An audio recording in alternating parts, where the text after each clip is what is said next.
Hey guys, I just wanted to say one other quick thing this morning. I forgot my introduction. This is Daryl from Connecticut, from the East Coast. It is coming up on 5 o'clock, and I got to get out of here and go to the gym. But one more thought today. As I was looking over, researching, checking all the news, the Associated Press, BBC, everything, it looks like the Ayatollah wants to punish, and that's I think in Iran punishment is pretty severe. The person that's responsible for the downing of the jetliner, the 176 deaths, because the people of Iran are protesting. They're very upset about this, rightly so. And it brought to mind how much Iran and the United States are similar in that when you have a good leader, a great leader, usually they take responsibility for anything that happens in the chain under them, the chain of command. Usually, like let's go to Harry S. Truman. Harry S. Truman, a Democrat president. The buck stops here. I have so much respect for that. This is where the bullshit ends. It was saying I'm going to take responsibility for this, for anything. I'm not going to pass responsibility. I'm not going to pass anything off. I am the man that's going to answer for shit. In Iran, it would seem, that ultimately the Ayatollah, the president, would be the person that will take responsibility in the end, for the downing of the jet, the chain of command.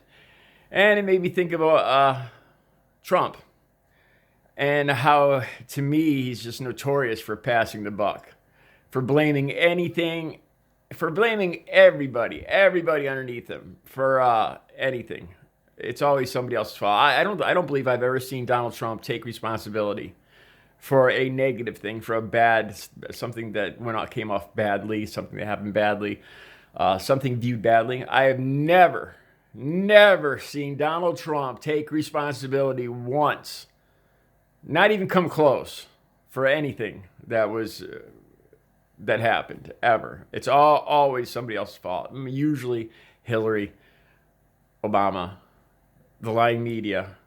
It's always their fault, and we libertards. God knows we're to blame for everything. How much the two countries are alike. You would think that ultimately the Ayatollah, or the I'm not sure. There's a religious top man, the Ayatollah. Then I believe there's the president in Iran. I think, not to get off subject, but you would think that ultimately that would be the person that would accept responsibility. Look, my military downed this jet, and we screwed up. We being him being the head of the military, just like here. Trump is the top man of the military, so ultimately he is responsible. So it just made me think about how governments are our governments, Iran and the United States, are very similar in their less than respectable governments that lie. Like in Iran, there's another example of the two being so similar. They tried to lie their way out of it right off the bat with saying that it was an engine failure, an engine explosion, trying not to accept responsibility. It's like a kid knocking over the knocking over a cookie jar and smashing it and saying, "Oh, it was my fault. It was the dog's fault." That's basically who we have for a president right now, and who Iran has for their leadership. You know what? Here's the bottom line. I believe Trump was elected because the cult of Trump, people that support Trump now, believe that everybody's dishonest. They have a negative view that all politicians lie. So I'm going to elect this guy because he's the closest to me. He represents the negative things I represent the most. It's a very negative look, and I refuse to believe that. I do. Maybe that's why people like me gravitate towards Obama, and Clinton with their talks of hope and and just a brighter future, a hope, an honesty.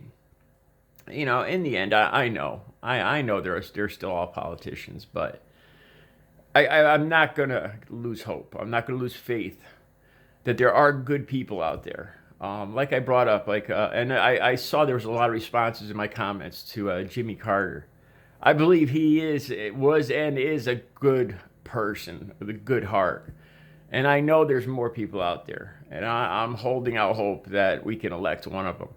I'm not giving up hope. That's what I believe the Trump supporters ultimately did, was give up hope and say, look, they're all dishonest, they all suck, they're all corrupt, and I'm going to elect the one that may be the most corrupt, but he hates the same things I hate. So I'm going to elect him. So you have hate, dishonesty, corruption, and you're just accepting it. You're becoming part of it. And I refuse to do that. And I think the majority of America refuses to do that too. I have hope. I have faith. So, all right, you guys have a good Tuesday. I got to get to the gym. Take it easy.